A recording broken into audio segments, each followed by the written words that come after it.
Shalom. Mari saya mengajak setiap kita pagi hari ini datang kepada Tuhan dengan hati yang rindu, dengan hati yang haus untuk berjumpa dengan Tuhan. Mari siapkan hati saudara hari ini. Terima kasih Tuhan buat kasih setiamu atas kami. Saat ku berada di tengah gelombang, Kau ada di sana. Lewati cobaan, lalui ujian, tangan-Mu melindungiku. Kasih-Mu menguatkanku. Kemuliaan-Mu Tuhan pasti nyata di tengah badai. Kau pertolongan dan pengharapan, Tuhan kemenanganku. Terima kasih. Saat ku berada di tengah gelombang, Kau ada di sana. Lewati cobaan, lalui ujian, tangan-Mu melindungiku. Kasih-Mu menguatkanku. Kemuliaan-Mu Tuhan pasti nyata di tengah badai. Kau pertolongan dan pengharapan, Tuhan kemenanganku. Kemuliaan-Mu Tuhan pasti nyata di tengah badai. Kau pertolongan dan pengharapan, Tuhan kemenanganku. Kemuliaan-Mu Tuhan pasti nyata di tengah badai. Kau pertolongan dan pengharapan, Tuhan kemenanganku. Kau pertolongan dan pengharapan, Tuhan kemenanganku.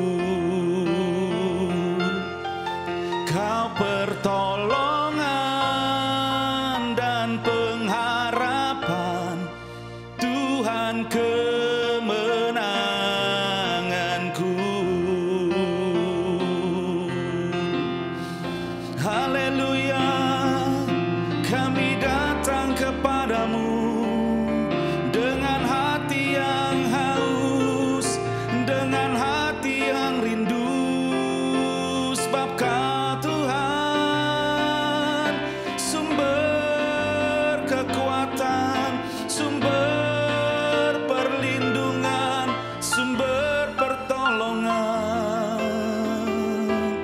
Dan kami percaya, walaupun kami tidak melihat, ada tangan-Mu yang selalu ada bagi kami. Oh, menyertai, melingkupi, dan melindungi.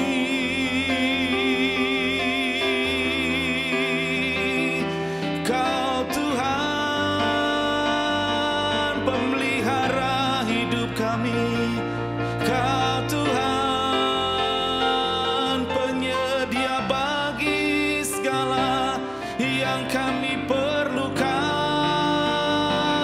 menurut kemuliaan kuasa-Mu.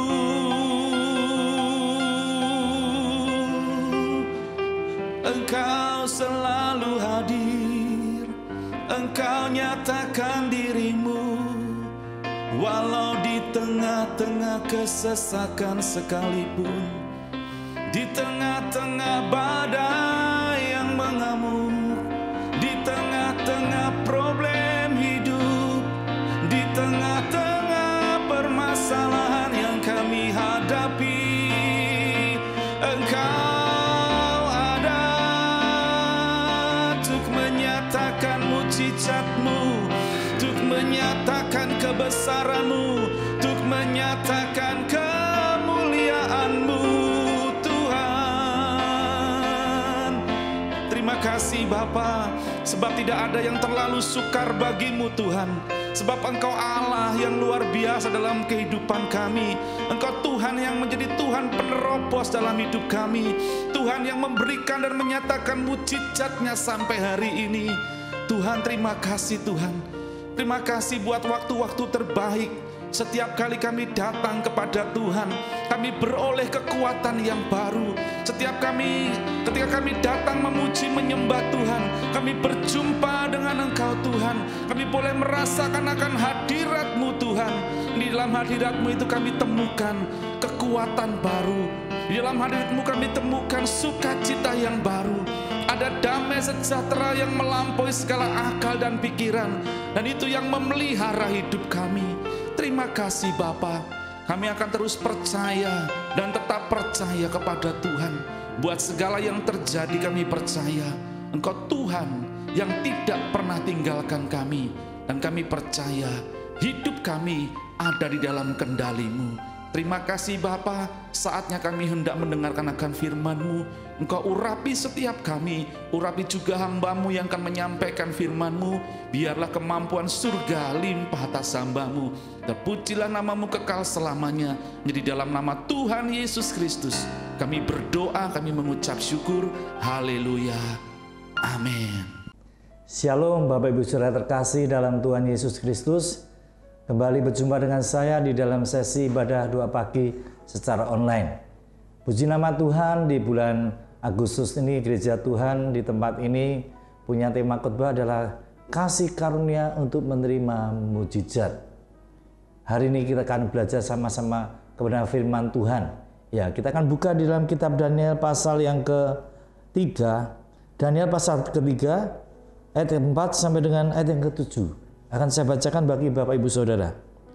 Dan berserulah seorang bentara dengan suara nyaring, beginilah dititahkan kepadamu, hai orang dari segala bangsa, suku bangsa dan bahasa. Demi kamu mendengar bunyi sangkakala, seruling, kecapi, rebab, gambus, serdam dan berbagai jenis bunyi-bunyian, maka haruslah kamu sujud menyembah patung yang telah didirikan Raja Nebukadnezar itu. Siapa yang tidak sujud menyembah akan dicampakkan seketika itu juga ke dalam perapian yang menyala-nyala. Sebab itu demi segala bangsa mendengar bunyi sangkakala, seruling, kecapi, rebab, gambus, dan berbagai-bagai jenis bunyi-bunyian, maka sujudlah orang-orang dari segala bangsa, suku bangsa, dan bahasa, dan menyembah patung emas yang telah didirikan Raja Nebukadnezar itu.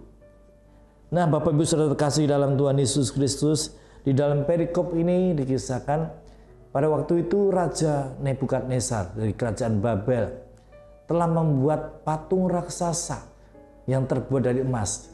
Itu adalah patung berhala sesembahan daripada Raja Nebukadnezar. Lalu Raja Nebukadnezar memerintahkan semua orang tanpa terkecuali yang tinggal di dalam wilayah kerajaan Babel, semua harus menyembah patung emas tersebut. Semua diwajibkan untuk menyembah berhala tersebut. Sebab kalau ada orang yang tidak menyembah patung tersebut, maka akan mendapatkan hukuman mati, yaitu dibakar di dalam dapur api yang menyala-nyala. Dan semua orang tanpa terkecuali menyembah patung tersebut. Tetapi ada 3 orang yang berani menentang kehendak daripada Raja Nebukadnezar. orang itu adalah Sadrak, Mesah, dan Abednego.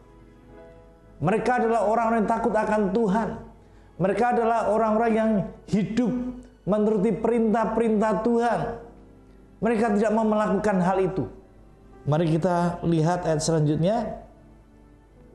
Dalam pasal yang sama, ayat 14 sampai dengan 18. Akan saya bacakan bagi Bapak Ibu Saudara, Daniel pasal 3, ayat 14 sampai dengan ayat yang ke-18. Berkatalah Nebukadnezar kepada mereka, apakah benar, hai Sadrak, Mesah, dan Abednego, bahwa kamu tidak memuja dewaku dan tidak menyembah patung emas yang kudirikan itu?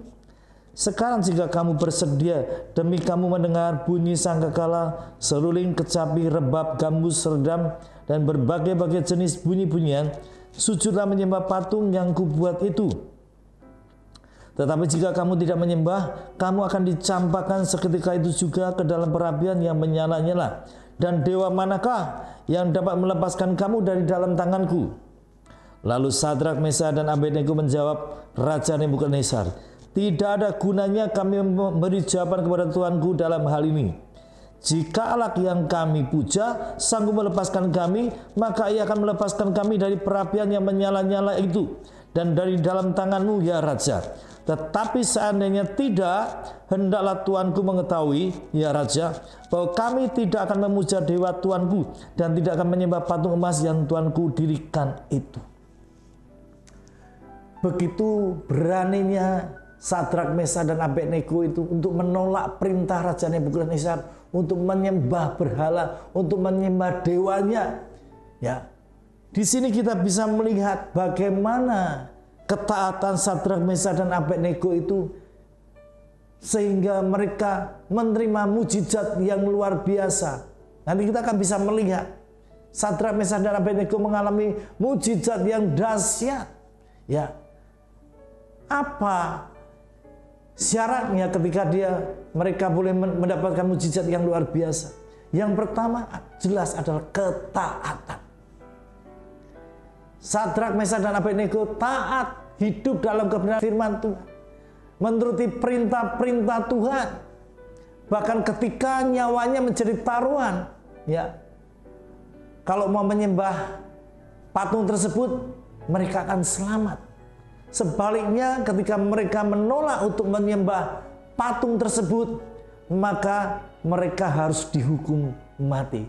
Tetapi sekalipun nyawa menjadi taruhan, mereka tetap taat menuruti perintah-perintah Tuhan untuk tidak menyembah patung tersebut. Berapa banyak di antara kita sebagai orang Kristen, seringkali kita tidak taat, kita tidak mau menuruti perintah Tuhan. Bahkan berapa banyak di antara kita sebagai orang-orang Kristen yang gara-gara hanya hujan saja, hambatan yang sangat kecil, tidak datang ke gereja, tidak beribadah. Berapa banyak kita sebagai orang-orang Kristen yang hanya sakit pusing sedikit, tidak datang ke gereja. Dan maaf, berapa banyak orang-orang Kristen yang selama ini merasa nyaman mengikuti ibadah secara online. Padahal pandemi ini sudah berlalu, sudah menjadi endemi. Hari-hari ini penyakit COVID masih ada. Betul, saya katakan masih ada. Tetapi beberapa teman saya yang sakit, ya, di antara mereka kena sakit COVID 5 hari sembuh, ya. Ada yang 2 hari sudah sembuh, ya. Oleh sebab itu, bagaimana kita bisa rindu menerima mujizat yang luar biasa? Bagaimana kita bisa mengharapkan mujizat yang dahsyat kalau kita tidak memiliki ketaatan, kalau kita tidak hidup menuruti perintah-perintah Tuhan? Ya. Yang pertama adalah ketaatan, kunci untuk menerima mujizat yang luar biasa. Yang kedua adalah iman. Sadrak, Mesah, dan Abednego mengalami mujizat yang sangat luar biasa karena mereka punya iman yang dahsyat. Kita perhatikan ayat yang ke-17. Dikatakan oleh firman Tuhan, jika Allah kami yang kami puja sanggup melepaskan kami, maka ia akan melepaskan kami dari perapian yang menyala-nyala itu dan dari dalam tanganmu, ya Raja. Mereka bertiga punya iman yang luar biasa. Percaya bahwa Allah Israel, Allah Bapa di surga, sanggup membebaskan mereka dari hukuman mati, sanggup membebaskan mereka dari perapian yang menyala-nyala. Saudara perhatikan, iman ini yang mendatangkan mujizat yang luar biasa. Iman ini yang mendatangkan mujizat yang sangat dahsyat. Hari-hari ini ada berapa banyak orang Kristen ya, rela meninggalkan Tuhan Yesus, rela menyangkal imannya hanya karena jabatan. Berapa banyak kita sebagai orang-orang Kristen ya, rela meninggalkan Tuhan Yesus Kristus, rela menyangkal iman kita karena pasangan hidup, karena menikah dengan orang yang tidak seiman. Bagaimana mungkin orang-orang yang tanpa iman, bahkan menyangkal iman, bisa menerima mujizat yang luar biasa? Kalau kita rindu seperti Sadrak, Mesak, dan Abednego mengalami mujizat yang luar biasa, miliki iman, percayai perkataan firman Tuhan, pegang teguh janji Tuhan, dan kita akan lihat buktinya. Sadrak, Mesak, dan Abednego mengalami mujizat yang sangat-sangat luar biasa. Ya, kita akan lihat di dalam ayat yang ke-24 ya. Akan saya bacakan bagi Bapak Ibu Saudara. Kemudian terkejutlah Raja Nebukadnezar, lalu bangun dan segera berkatalah ia kepada para menterinya, bukankah 3 orang yang telah kita campakkan dengan terikat ke dalam api itu? Jawab mereka kepada Raja, benar ya Raja. Katanya, tetapi ada 4 orang kulihat berjalan-jalan dengan bebas di tengah-tengah api itu. Mereka tidak terluka, dan yang keempat itu rupanya seperti anak dewa. 26. Lalu Nebukadnezar mendekati pintu perapian yang bernyala-nyala itu. Berkatalah ia, Sadrak, Mesak, dan Abednego, hamba-hamba Allah yang maha tinggi, keluarlah dan datanglah kemari. Lalu keluarlah Sadrak, Mesak, dan Abednego dari api itu. Ya. Pada akhirnya mereka mendapatkan mujizat yang sangat dahsyat. Dimasukkan dalam perapian yang menyala-nyala, bahkan dipanaskan 7 kali lipat. Tetapi mereka tidak mati. Bahkan ketika mereka dicampakkan bertiga, Raja Nebukadnezar melihat ada 4 orang di dalam perapian tersebut. Ya, saya percaya itu adalah Tuhan yang keempat. Ya, yang menjagai, melindungi, memproteksi Sadrak, Mesak, dan Abednego sehingga mereka tidak mati. Bukan saja mereka tidak mati, mereka keluar dari perapian itu, bau hangus pun tidak ada, tidak ada satu helai rambut pun yang terbakar, itu tidak ada. Ya, di sini kita bisa melihat Sadrak, Mesak, dan Abednego mengalami mujizat yang sangat luar biasa. Ya, ada 2 hal yang kita pelajari pada pagi hari ini. Yang pertama, karena ketaatan. Orang yang mau taat, hidup dalam kebenaran firman Tuhan, menuruti perintah-perintah Tuhan, akan mengalami mujizat Tuhan. Yang kedua, ketika mereka punya iman, percaya akan janji Tuhan, pegang teguh kebenaran firman Tuhan, saya yakin dan percaya, mujizat demi mujizat akan terjadi di dalam kehidupan saudara dan saya. Oleh sebab itu, saya yakin dan percaya bahwa firman Tuhan memberkati kita semua dimanapun Anda berada, menyaksikan ibadah doa pagi secara online. Dan saya yakin dan percaya ketika kita membuka fajar dengan terlebih dahulu memuji menyembah Tuhan, dengan terlebih dahulu merenungkan firman Tuhan, maka saya yakin dan percaya sepanjang hari ini apapun yang kita lakukan ada dalam pimpinan Roh Kudus, dan Tuhan akan membuat menjadi berhasil dan diberkati oleh Tuhan. Amin. Tuhan Yesus memberkati. Selamat pagi.